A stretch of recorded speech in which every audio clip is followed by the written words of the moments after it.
Continuando as nossas aulas sobre ecologia, hoje nós vamos falar sobre interações ou relações ecológicas. As relações ecológicas são todo e qualquer tipo de interação natural que ocorre entre os seres vivos no meio ambiente.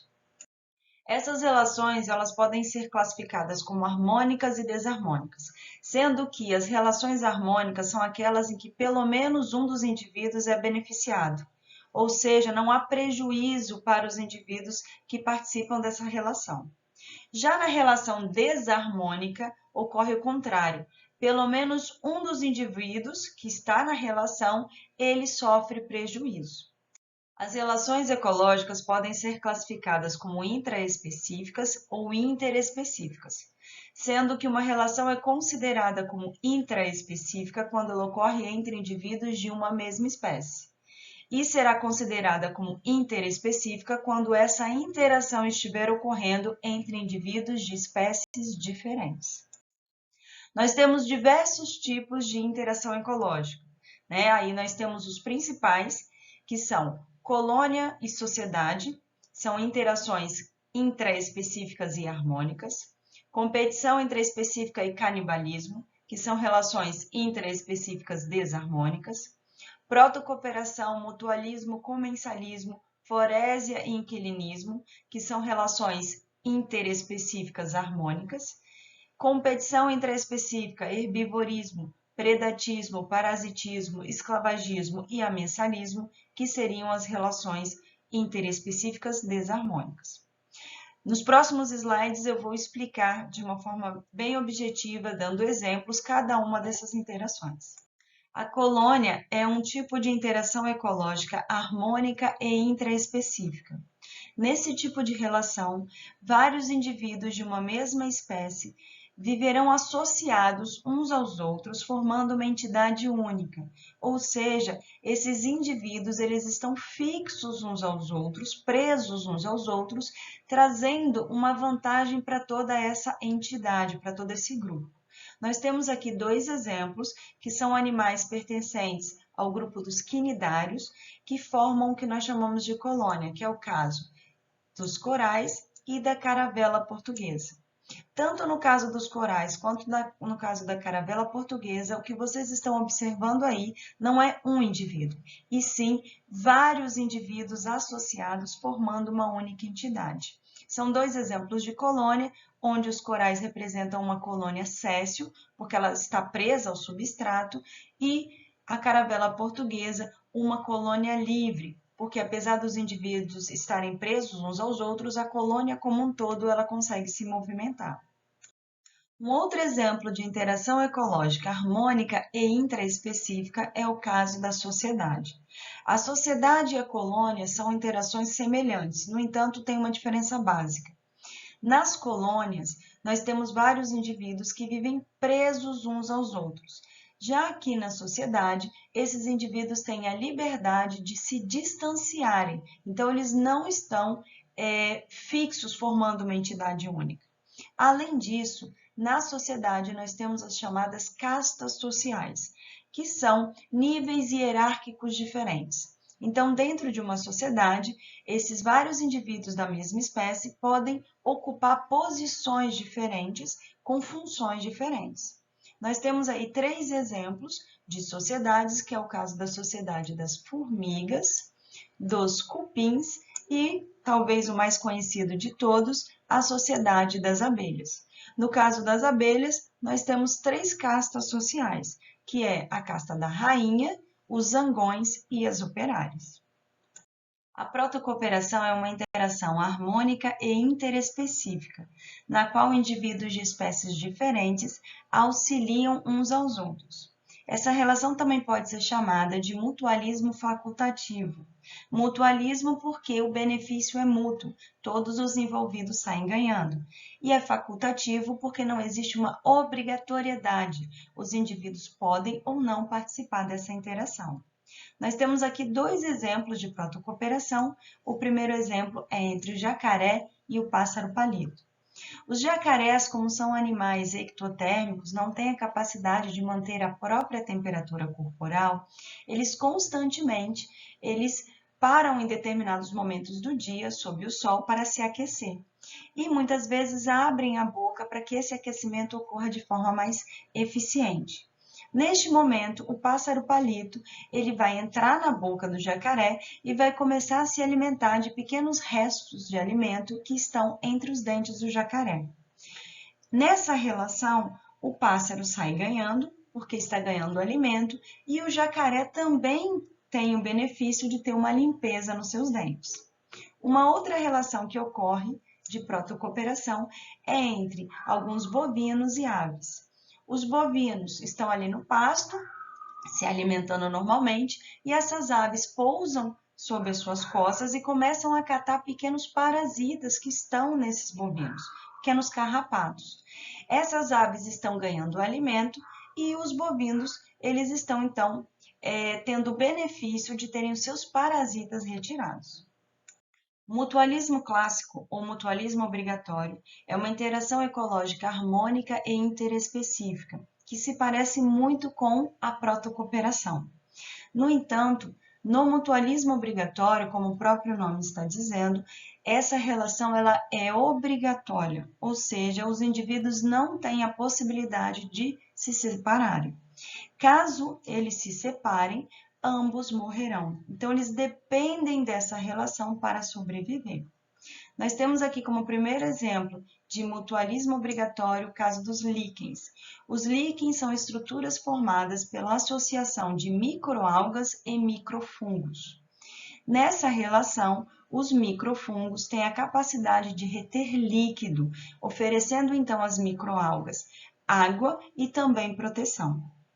Já as microalgas, como são fotossintetizantes, são capazes de produzir compostos orgânicos e alimentar os fungos. Uma outra relação, também conhecida como mutualismo obrigatório, é a relação existente entre plantas leguminosas e bactérias do tipo Rhizobium. Se vocês observarem nessa imagem, isso é uma raiz de uma leguminosa e nessa raiz existem pequenos nódulos, essas estruturas arredondadas. Nestes nódulos existem bactérias que são fixadoras de nitrogênio. Então, essas bactérias têm a capacidade de pegar o nitrogênio que está disponível no ambiente de uma forma que as plantas não conseguem absorver, e essas bactérias utilizam esse nitrogênio para produzir outras substâncias. Essas outras substâncias, que são nitrogenadas, vão então ser possíveis de serem captadas pelas leguminosas. Então, as bactérias fornecem nitrogênio para as plantas. Já as leguminosas, como são seres fotossintetizantes, vão ser capazes de produzir compostos orgânicos que vão ser utilizados pelas bactérias como alimento. O comensalismo também é uma interação harmônica e também vai ser uma relação interespecífica. A grande diferença do comensalismo para o mutualismo facultativo e o mutualismo obrigatório é que no comensalismo a interação ocorre entre dois indivíduos em que um é beneficiado e o outro nem ganha e nem perde. Então, aqui, ao contrário do mutualismo, não existe uma relação em que ambos ganham. Aqui apenas um vai sair no benefício, mas o outro não será prejudicado, ele simplesmente não vai nem ganhar e nem perder com essa relação. Nós temos aí também dois exemplos. O primeiro exemplo é entre os tubarões e os peixes chamados de rêmora. Vocês estão observando nessa imagem que os tubarões eles nadam acompanhados de um grupo de peixes, que são as rêmoras, e o tubarão ele não ganha nada com essa relação. Na verdade, para o tubarão tanto faz se as rêmoras estão ou não acompanhando ele. Mas esses peixes, as rêmoras, conseguem se aproveitar de restos de alimento que os tubarões acabam deixando cair quando está se alimentando. Além disso, as rêmoras, estando acompanhadas dos tubarões, acabam também ganhando proteção. Um outro tipo de interação do tipo comensalismo é a relação que existe entre os carniceiros e o seu alimento. O caso, por exemplo, do urubu. O urubu se alimenta de carniça, que é nada mais do que um animal em decomposição. O urubu, nessa relação com aquele animal que morreu e que ele está comendo, o urubu sai ganhando. Mas o animal que está sendo comido nem ganha e nem perde, porque ele já morreu. Então, também pode ser considerado como um tipo de interação chamada de comensalismo. O inquilinismo é um tipo de interação ecológica harmônica e interespecífica, que também pode ser considerada como um tipo de comensalismo, porque assim como o comensalismo clássico, no inquilinismo, um indivíduo ganha e o outro indivíduo nem ganha e nem perde. No entanto, no inquilinismo, o indivíduo que está sendo beneficiado, ele mora sobre o outro indivíduo. Então, ele é um inquilino. Então, é um tipo de comensalismo, mas um tipo de comensalismo em que nós temos essa característica, que é o fato do indivíduo beneficiado estar morando sobre o outro indivíduo. O inquilinismo mais conhecido é o que nós temos das epífitas, que são aquelas plantas que vivem sobre árvores. O caso, por exemplo, das orquídeas. As orquídeas, elas vivem sobre as árvores e elas estão sendo beneficiadas por estarem ali.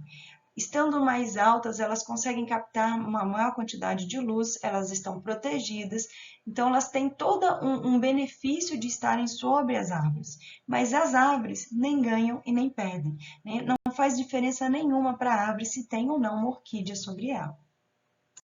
Um outro tipo de comensalismo, né, uma relação ecológica harmônica e interespecífica, em que um indivíduo ganha e o outro nem ganha nem perde, é a chamada forésia.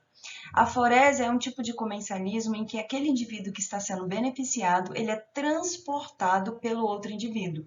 Então, ele consegue se deslocar de um local para outro com a ajuda desse outro indivíduo, e esse indivíduo que está transportando o organismo, ele nem ganha e nem perde com isso. Na verdade, muitas vezes ele nem sabe que está fazendo esse transporte. Nós temos aqui o exemplo do Aedes aegypti. O Aedes aegypti é um mosquito que transporta o vírus da dengue, mas o Aedes aegypti, um mosquito, ele não é nem prejudicado e nem beneficiado por esse vírus, mas o vírus ganha com o fato dele poder ser transportado até o seu hospedeiro. Um outro caso de forésia é o caso dos chamados carrapichos. O carrapicho nada mais é do que um pequeno fruto que algumas plantas produzem, e esses frutos têm pequenos ganchinhos. Quando um animal passa pela planta, esses frutos eles se prendem no pelo desses animais e esses animais acabam transportando os frutos, facilitando o processo de dispersão das sementes. Então, a planta ela ganha porque as suas sementes estão sendo dispersadas. No entanto, o animal que está transportando, né, esse fruto, essa semente, ele nem ganha e nem perde. O predatismo é um tipo de relação desarmônica interespecífica. Neste tipo de relação, nós temos um predador que vai utilizar a sua presa como alimento. Então, ele vai matar e comer a presa. Então, é uma relação desarmônica porque a presa é prejudicada, já que ela morre e serve de alimento. Nós temos aqui alguns exemplos, como uma onça se alimentando de um cervídeo, como um tubarão se alimentando de uma foca, e aqui nós temos um lagarto se alimentando de um pequeno inseto.